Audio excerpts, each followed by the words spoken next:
রাসূলুল্লাহ সাল্লাল্লাহু আলাইহি সাল্লাম হয় এমন কোনো কাজে নিজেকে ব্যস্ত রাখতেন যাতে আল্লাহকে খুশি করত, অথবা তিনি এমন কোনো কাজে ব্যস্ত থাকতেন যা আল্লাহর কোনো সৃষ্টির উপকার করত।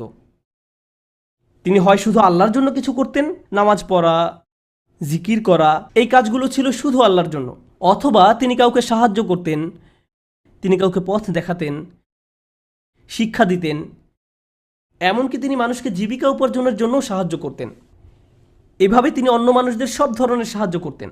এখন আপনি নিজেকে প্রশ্ন করুন, এই দুই ধরনের কাজের কোনটি আপনি করছেন? আমি কি এমন কিছু করছি যা আল্লাহকে খুশি করছে, বা আমি কি এমন কিছু করছি যা কারো জীবনে স্বস্তি নিয়ে আসছে? মূলত আল্লাহ অন্য একটি সূরায় রাসূলুল্লাহ সাল্লাল্লাহু আলাইহি সাল্লামকে এই কাজগুলো সম্পর্কে বলেছেন, ফাআম্মাল ইয়াতীমা ফালা তাকহার ওয়া আম্মাস সাইলা ফালা তানহার।